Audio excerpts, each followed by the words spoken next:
اب پیارے میں آپ سے پوچھنا چاہتا ہوں، بریلی شریف اگر غلط کو غلط کہہ رہا ہے، حق کو حق کہہ رہا ہے، یہ ذمہ داری ہے بریلی شریف کے ذمہ دار حضور قائد ملت اگر غلط چیز کو دیکھ کر غلط بتا رہے ہو، شرعی اعتبار سے اگر فیصلہ سنا رہے ہو تو یہ ان کی ذمہ داری ہے، ورنہ یاد رکھو جو اپنی ذمہ داری سے کوتاہی برتتا ہے قیامت کے دن کیا جواب دے گا۔ اسی طریقے سے ہندوستان میں جتنے بھی رد کرنے والے علماء اہل سنت ہے، پھر کہائے باطلہ کا رد کرتے ہیں، ان کو گالیاں دینے کی ضرورت نہیں، ان کی قدر کیجئے اور اللہ کا شکر ادا کیجئے کہ ابھی غلط کو غلط کہنے والے علماء زندہ ہے، حق کو حق بتانے والے علماء زندہ ہے، جس لیے آپ کے سامنے سے ہٹ گئے۔ پھر کھال میل کا زمانہ ہوگا، ایمان عقیدہ بچاؤ گے کیسے، صحیح مسئلوں پہ عمل کیسے کرو گے، صحیح فتووں کو دل سے کیسے لگاؤ گے۔ اس لیے زمانے کی تیر تاپ پر مت جائیے، ان کے بہکانے میں مت جائیے، بس بریلی شریف کو دیکھیے، بریلی کیا کہتا ہے اسی فتوے پہ عمل کرتے رہے اور زمانے والے سے کہے بریلی کل بھی ہمارا مرکز تھا، آج بھی مرکز ہے، ہم اس کی مرکزیت کو اپنے ہاتھوں سے چھوٹنے نہیں دیں گے، اور ہم یہی کہیں گے اے بریلی میرا ہے تو، یعنی جلوہ گئے اعلیٰ حضرت ہے تو، بالیقین مرکز اہل سنت ہے تو، یہ تیری مرکزیت سلامت رہے۔ زندہ باد زندہ باد، سبحان اللہ سبحان اللہ، بے شک اللہ اکبر، بے شک یا رسول اللہ، زندہ باد زندہ باد، اللہ اکبر،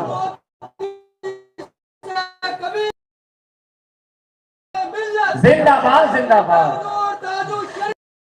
زندہ باد سبحان اللہ، اللہ اکبر، سبحان یا رسول اللہ، زندہ باد زندہ باد، سبحان اللہ۔ ایک بات یاد رکھیے گا، سبحان اللہ، زیادہ بولنا کمال نہیں ہوتا ہے، امت کی رہنمائی کے لیے کبھی خاموش رہنا بھی کمال ہے۔ بات سمجھ گئے؟ دوسری بات یہ ہے کہ بریلی شریف کے پاس صرف ایک ہی کام نہیں ہے، بریلی شریف مرکز ہے، مرکز کے پاس ہزار کام ہوتے ہیں۔ کبھی آئیے بریلی شریف بیٹھیے، تب آپ کو پتا چلے گا کہ حضور قائد ملت کے سامنے ملت کے کتنے کام ہیں۔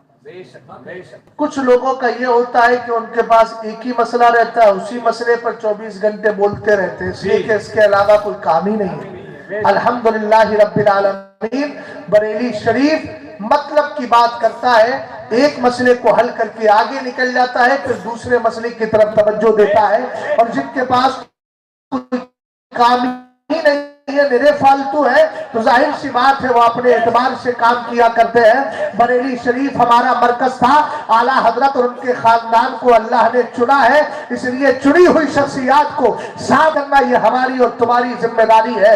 الحمدللہ رب العالمین۔ آگے میں بات کو آگے بڑھاتا ہوں، یہ خواجہ پاک ہے، ایک ہرات کا علاقہ پڑتا ہے، ہرات میں ایک جگہ تھی سبزہ بار، خواجہ پاک کا گزر جب وہاں سے ہوا، سبزہ بار میں آپ نے ایک باغیچہ دیکھا، اس میں حوض دیکھا، چونکہ پچھلے زمانے میں پانی کا سسٹم تو تھا نہیں، جہاں حوض یا دریا مل جاتا تھا وہیں بیٹھ کر پڑاؤ ڈال لیا کرتے، اللہ والے سوچتے تھے کہ یہاں پانی ہے، وضو بھی کریں گے، غسل بھی کریں گے، اللہ اللہ کریں گے، اس لیے خواجہ معین الدین چشتی اجمیری وہاں رک جاتے ہیں۔ جیسے ہی اس کے سبزہ بار کا حاکم تھا جس کا نام تھا محمد یادگار، اس نے اس کے جو نوکر چاکر تھے، سوچا یار یہ کوئی اللہ والا معلوم ہوتا ہے، ہمارا حاکم تو بڑا ظالم ہے، ظلم و ستم کرتا ہے، کہیں ایسا نہ ہو کہ اس اللہ والے کو تکلیف پہنچا دے۔ انہوں نے عذرائے ہمدردی کیا کیا، عذرائے ہمدردی انہوں نے حضرت خواجہ کو سمجھایا، کہا آپ یہاں سے چلے جائیں گے، ہمارا حاکم بہت خطرناک ہے۔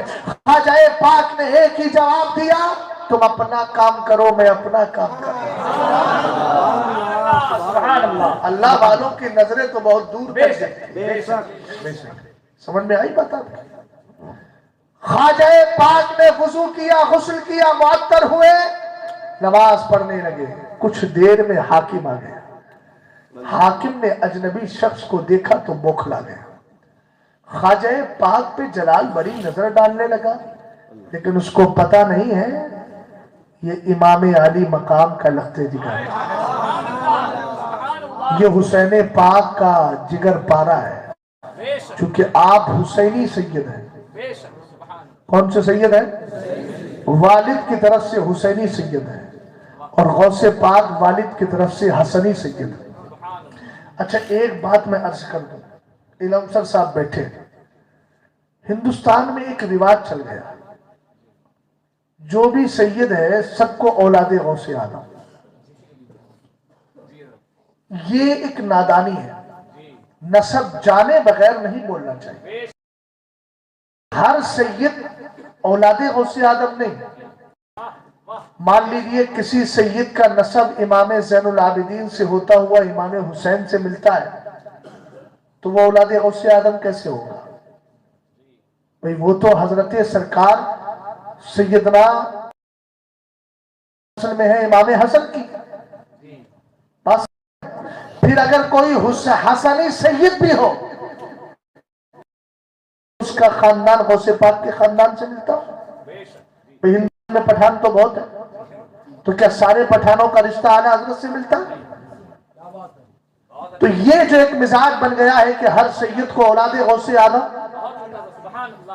یہ درست نہیں ہے۔ جب تک کہ آپ کو نسب معلوم نہ ہو کہ غوث پاک رضی اللہ تعالیٰ عنہ سے ان کا سلسلہ نسب مل رہا ہے کہ نہیں مل رہا ہے، تب تک آپ اپنی زبان کھولتے کیوں؟ ایک جملہ بنا لیا ہے، اس کو ایک فیشن بنا لیا ہے، سید زادوں کی قدر میرے سر آنکھوں پر۔ لیکن یاد رکھیں سارے سادات کے خاندان ایک جیسے نہیں ہے۔ اوپر جا کے اگرچہ خاندان مولا کائنات سے جا کے ملتا ہے، اولاد علی کہہ سکتے ہیں، اس لیے کہ سب کا منتہا مولا کائنات ہے۔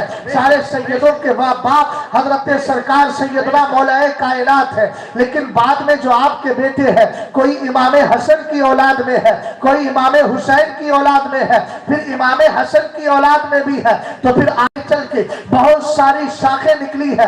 اس لیے سوچ سمجھ کر، چونکہ نسب کو تبدیل کرنا یا اس طریقے سے بولنا کہ نسب پوری طرح تبدیل ہونے لگے، اس کی بھی اجازت شریعت نہیں دیتی ہے۔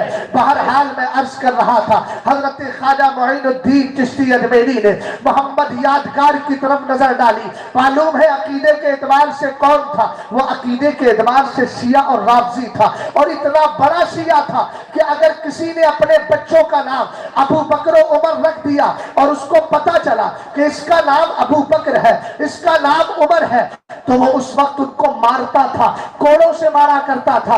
اتنی سخت نفرت تھی۔ خواجہ پاک نے نظر ڈالی، اور نظر ڈال کر کے آپ نے جیسے ہی نظر چلال ڈالی وہ فوراً زمین پہ گر جاتا ہے، بہت دیر بے ہوش پڑا رہتا ہے۔ تھوڑی دیر کے بعد خواجہ پاک کہتے ہیں اس کے چہرے پر پانی مارو، حوض سے پانی لیا جاتا ہے، اس پہ مارا جاتا ہے، ہوش میں آتا ہے، خواجہ پاک کے قدموں پہ گر جاتا ہے۔ اب اس کے دل کی کیفیت بدل گئی تھی۔ اب تک عقیدہ رافضیت کا تھا، لیکن خواجہ پاک نے نظر ڈالی عقیدہ اہل سنت کا ہو گیا۔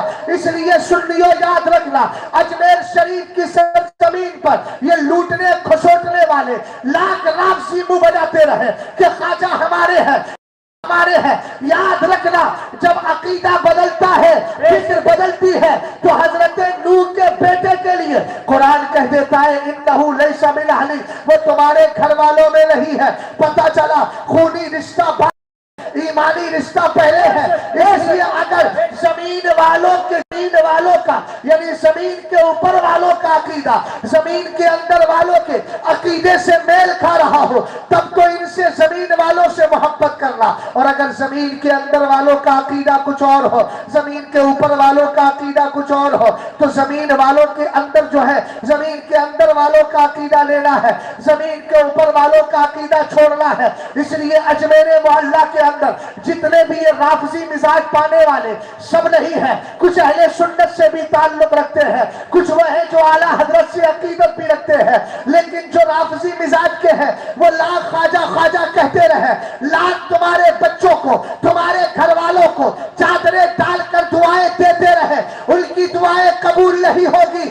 اس لیے کہ زمین کے اندر آرام فرمانے والا خواجہ رافضی نہیں تھا، سنی تھا۔ محمد یادگار کے دل کی کیفیت کو بدل کر زمانے والوں کو بتا دیا گیا کہ خواجہ کا عقیدہ سنیت والا ہے۔ اس لیے اگر زندہ رہنا ہے تو سنیت کو برقرار رکھے، تبھی آپ کا رشتہ خواجہ پاک سے برقرار رہے۔ سبحان اللہ سبحان اللہ سبحان اللہ، حق ہے۔